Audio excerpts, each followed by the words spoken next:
of his own TV series, as well as numerous different TV appearances on various shows, including various royal varieties and children's Royal Command performances. Author, comedian, one of the best in the business. Last year celebrated 50 years in the business and is here for his 9th season at the Lindeen. Always a pleasure having him here. All the way from Ballygo backwards, put your hands together for the one and only Kenny Cricket!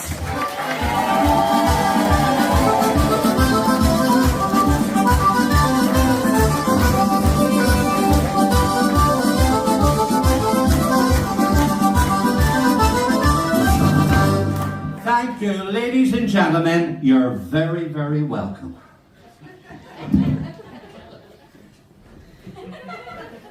And it's great to be back at the Lindeen. You know, I love a live show, folks. It helps you forget your problems and your worries. What do you think?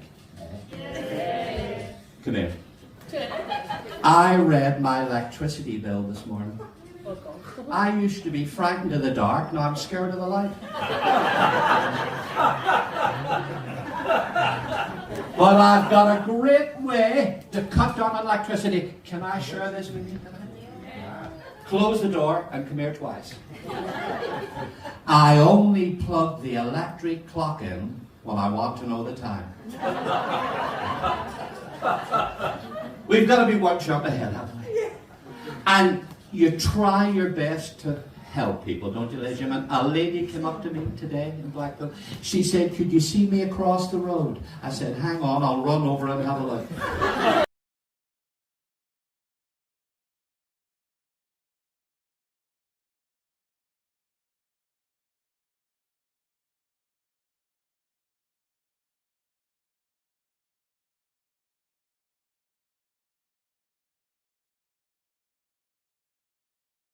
All the comedians.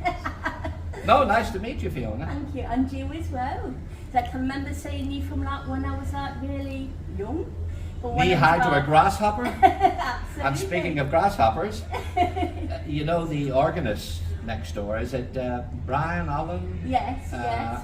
He sent me a picture from Corfu of a little cricket that he'd seen when he was out. Yes. One of the family. Yeah, yeah. Of course, you don't need any explanation to who you are. No, of course. Yes, well, normally I have the hat. Absolutely. When we do the show, because we're here at the Lindeen, of course, aren't we, Fiona? Which yeah, you're absolutely. very good. You. So thank you to Lindeen, thank you to the management as well, and thank you to the compare as well. So, Tom, yeah. Yeah.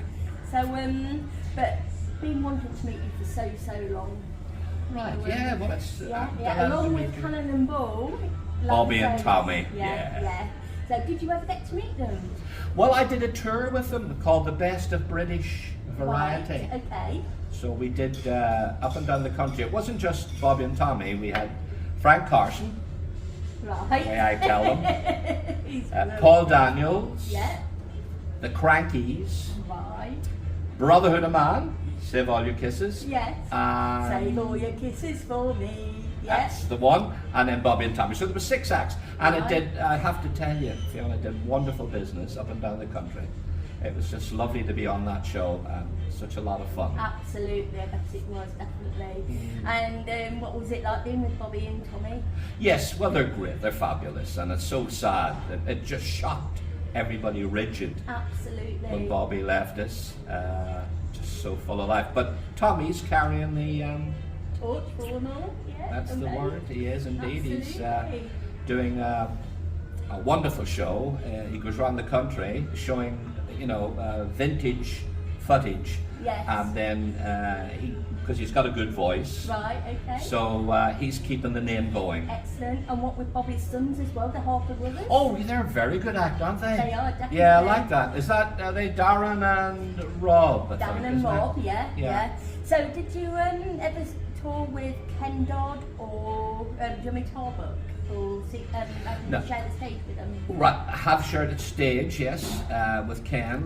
Became good friends with both of them, but more Ken. And Ken surprised me, Mrs. Cricket and my family surprised me on my 50th birthday because Ken came along to the restaurant It was in a place in Rawtenstall. Okay. Rawtenstall for your viewers. Yes. Near Blackburn. Where would it be? Haslington, near Blackburn, run that way, Clitheroe, but not far from Rochdale. Yes. And he came in with a tick and stick and with Anne, Lady Anne, as she became known as, and he plonked a pair of concrete Wellingtons on the table where we were all sitting, and it said to Jimmy, lots of happiness. And so I was thrilled. Right, He was there, him and Anne were there at my birthday party. It's a place called Patrick's. It was only a little restaurant in Rockstall. Okay. But there is a story to what happened to those Wellingtons now. The plot thickens because a few years down the line, May and I, my wife, were sort of sitting in the garden, but she happened to look down, and where the Wellingtons normally would be, they were gone. Right, okay. So they were pinched.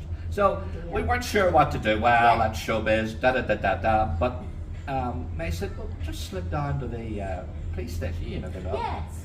So we just went in and they took a note of it and things. And my son, Dale, who managed me at the time, he told the local radio, BBC Manchester. So they rang up and I told them the story. And I have to tell you, Fiona, when the story broke, I couldn't believe the interest it had. Right, okay. Because then all radios came on, newspapers, the local BBC Northwest came round to my door, and we had an interview. And I think it was the sheer popularity of Ken. Right. How much he was loved.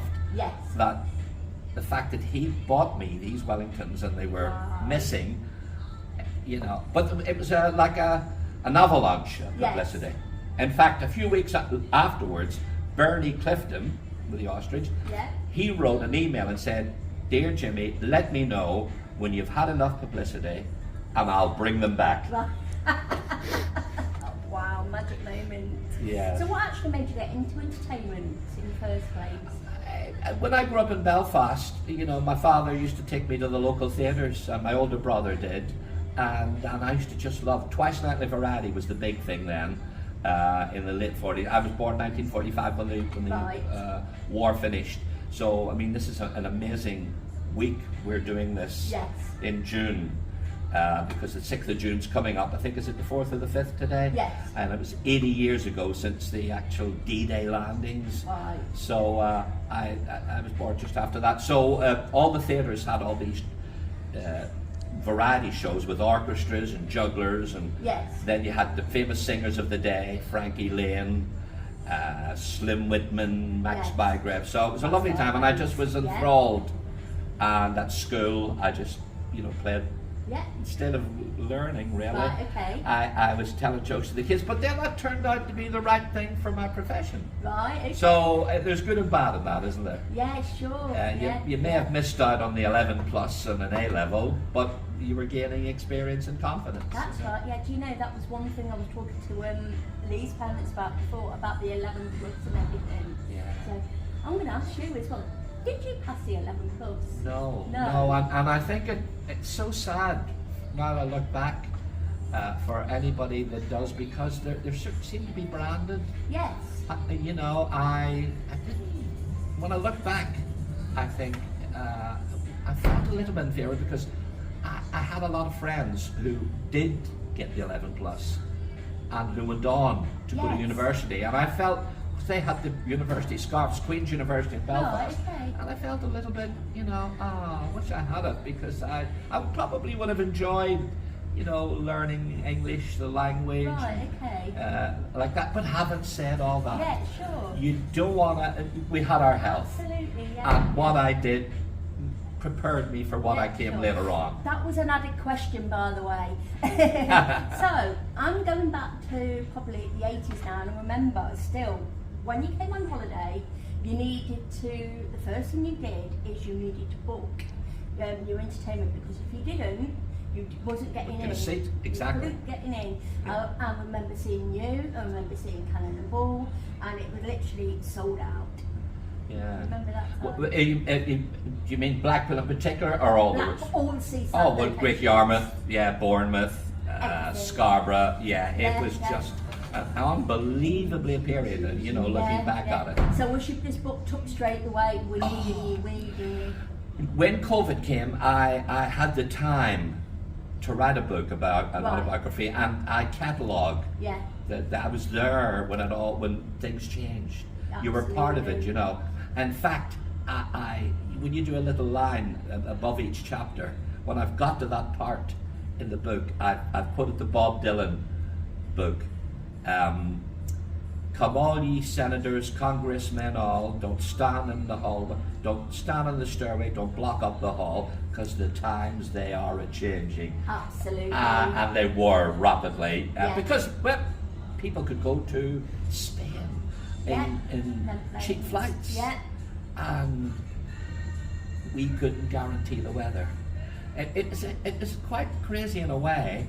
You wanted warm weather for people through the day, but you sort of wanted a little bit of rain so they'd come into the show.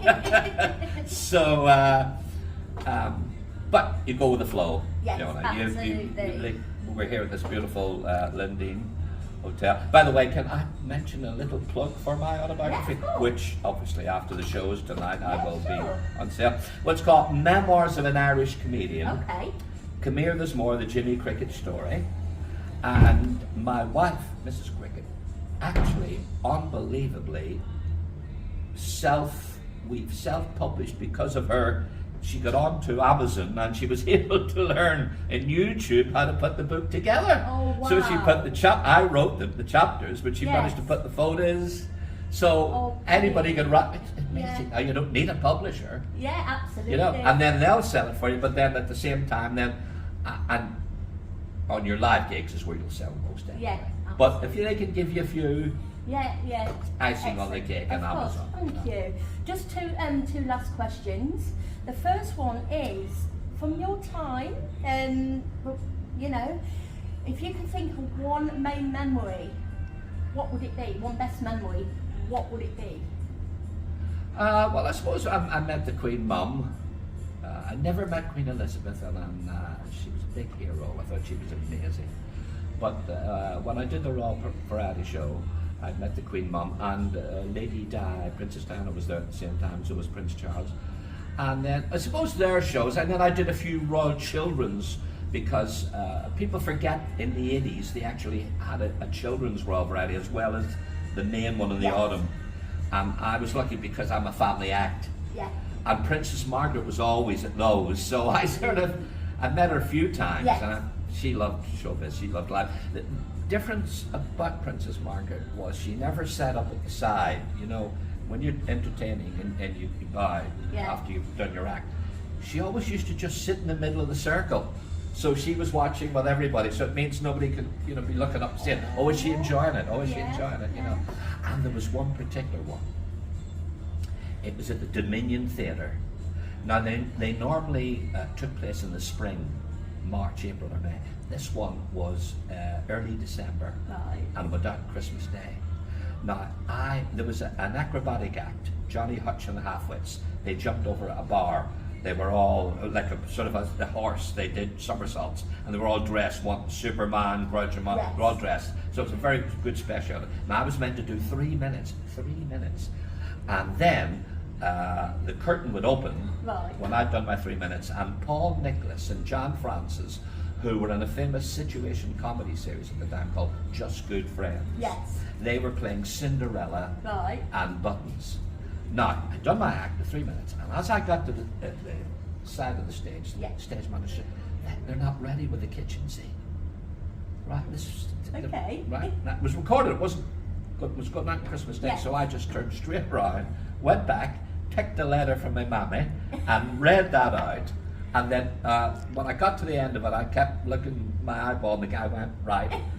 And then I whacked off. So it meant the show could open up, but they didn't have to stop. Hold it, we're going to do the scenery and a warm-up man. So I feel good about that, because then the producer sent me this nice letter, Dougie Squires he was called, and said, "Thank you for keeping the show going." Yeah. So I suppose that would be a nice memory. Excellent, definitely. Just one last question. If you could give advice for anyone wanting to go into the entertainment industry, what would it be? I would say get a book, an inspirational book. There's one called Success with a Positive Mental Attitude, and it's by Napoleon Hill and Clement Stone, and it would be for any young person because it explains that your attitude is the most important thing. How you react to people and how you look at it and how you turn problems into stepping stones.